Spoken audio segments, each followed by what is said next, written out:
অসহায় টিভির পক্ষ থেকে রাত ১৩টার সংবাদের সকলকে স্বাগতম।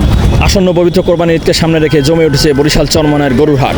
অসহায় টিভির সরাসরি সম্প্রচারে আপনারা দেখতে পাচ্ছেন এই জমজমাট গরুর হাটটি। এই গরুর হাটে আপনারা পাবেন মোটা তাজা কিছু গরু এবং এর পাশাপাশিও রয়েছে শিক্ষিত এবং অশিক্ষিত হোগাঢালা কিছু গরু। এই গরুর হাটের ফুটেজ সংগ্রহ করতে গিয়ে কিছু জারু গরুর গুতা খাইয়া আমার জোতা জরা ছিঁড়ে গেছে। অ্যাজ এ সাংবাদিক হিসেবে জোতা ছেড়লে কী হয়েছে, ফুটেজ সংগ্রহ করতে হবে। সামনের দিকে গরুর গুতা খাই আগে গিয়ে দেখি কী অবস্থা। এদিকে দেখা যাচ্ছে গরু ব্যস্ত এই দুইটা লোক একেবারে সেকা দিয়ে পড়ছে। তবে তার কিছু দূর সামনে এগোতে দেখা মিলল সেই শিক্ষিত গরুর।